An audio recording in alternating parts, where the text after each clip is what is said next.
Tapi juga kalau kita pembaca awam melihatnya sepertinya Eki korban tambahan kalau lihat dari angle ini apa atau opsi kedua bisa jadi Pak ya. Vina yang korban tambahan jangan. Ya seperti kalau saya melihat ini dibikin situasi kayak seperti kecelakaan. Iya. Tapi yang mengarah kepada pertama kan Vina berarti kan soalnya itu masalah cinta. Yang tidak, tapi ternyata tidak ada hubungan cinta antara Peggy yang pelaku itu seperti dalam film. Iya. Tapi film membuatnya seperti itu. Nah kemudian kalau misalnya sasaran itu adalah si Eki, ya kan?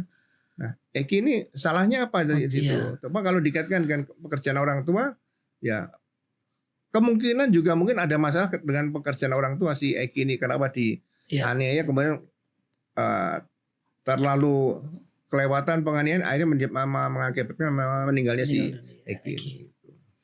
Iya. Ini kan ada beberapa, berarti setelah Peggy bebas nih Pak, menang di pra peradilan. Nasib para penyidiknya itu gimana Pak? Ya, nasib para penyidik ya suatu saat pasti akan diberikan sanksi yang tegas. Sanksi yang tegas ini terberat adalah pemberhentian tidak dengan hormat (PTDH). Oh ini SOP itu melalui gitu, ya? Sidang kode etik. PTDH. Tapi pidananya mungkin dilihat ada yang berkaitan dengan obstruction of justice enggak? Mungkin barang bukti yang dihilangkan dan sebagainya.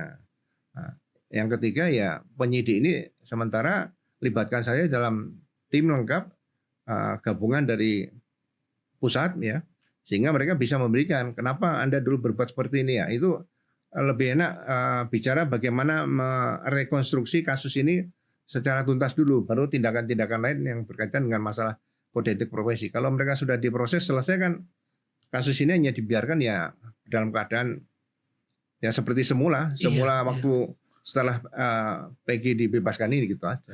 Jadi sebenarnya Pak, kuncinya apa sih Pak untuk kasus ini bisa terbuka seterang benderang gitu, publik jadi nggak bertanya-tanya lagi siapa sih sebenarnya salah dan motifnya segala macam ini.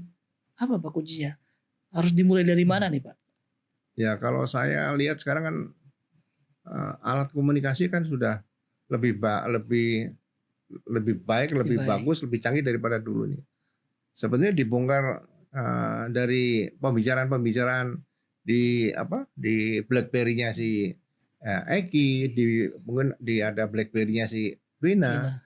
BlackBerry si orang tuanya dan sebagainya, itu masih bisa dibuka di situ. Jadi ya menurut saya sebaiknya seperti Pak Rudiana, dia udahlah menyerahkan diri maksudnya menyerahkan diri bukan dia langsung menyatakan salah. Ya menyatakan lah Pak, saya akan ungkap semuanya, dibuka di situ. Karena dia seharusnya kalau ditanya kan kenapa Anda membuat tindakan sendiri seperti itu, kenapa Anda membuat laporan tanggal 31, kenapa tidak membuat laporan tanggal 27, itu di situ dikejar kan pasti dia sulit menjawabnya. Jadi ya kita berharap Ibu Rudiana tidak harus dikejar-kejar, menyatakan seperti waktu peristiwa tertembaknya Brigadir J itu si Barada siapa tuh yang nembak itu tadi ya. Itu lebih bagus seperti itu. Berarti yang tadi disebut tidak dilakukan Pak ya. Misalnya Ibu Rudiana sukarela datang dan komunikasi dibuka, itu nggak dilakukan polisi. Ya itu lebih bagus. Makanya gini, polisi kan citranya sudah bagus ini. Kalau urusan kecil ini Rudiana sebagai anggota Bayangkara, dia harus punya tanggung jawab untuk tetap melindungi, membangun citra Polri. Mungkin dia kemarin salah mungkin, tapi kan kalau dia bisa ikut mengungkap kasus ini kan ya risiko lah. Misalnya ada hukuman dan sebagainya, itu kan risiko. Dia mungkin tidak melakukan peristiwa pembunuhan itu mungkin ya. Jadi nggak usah takut mungkin saya seperti Pak Rudiana untuk menceritakan apa yang terjadi sebenarnya pada pihak kepolisian. Itu bisa kena paling besar kesalahan Pak Rudiana kalau misalnya ya itu soal etik aja atau masuk menghalangi penyidikan. Ya dia bisa kena etik dan yang kedua ya obstruction of justice dengan KUHP dia kena di situ. Tapi itu kan risiko ya. Demi anaknya yang terbunuh. Dia berani berkorban seperti itu kan ya luar biasa bagi tanggung jawab seorang bapak terhadap anak yang jadi korban. Berarti terbuka ada pelaku lain Pak di kasus ini. Ya memang harus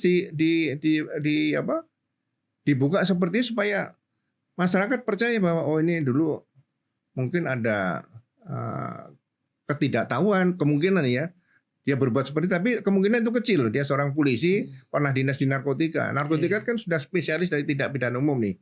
Ya, jadi itu kecil. Yang kedua ya mungkin dia dulu ada kelalaian waktu bertugas di sini. Jadi mungkin beliau sendiri juga tahu kenapa sampai terjadi, tapi belum terbuka seperti itu. Tahu. Iya. Pelaku lain, sorry, pelaku aslinya maksudnya ya, Pak ya. Iya, dia mungkin peristiwa ini sudah pernah diduga, ada orang pernah mengancam dan sebagainya gitu loh. Jadi ini kan bukan kejadian geng motor asli kemudian ada orang lewat kemudian dilempar batu kayak dikejar, itu tidak seperti itu gitu loh. Kalau geng motor tuh apakah pernah ada kejadian serupa di Cirebon yang seperti itu? Berarti kan ini kelompok pelaku geng motor yang memang modus operandinya seperti itu kan tidak pernah ada terjadi gitu loh. Sampai melakukan penindakan sampai membunuh dan sebagainya.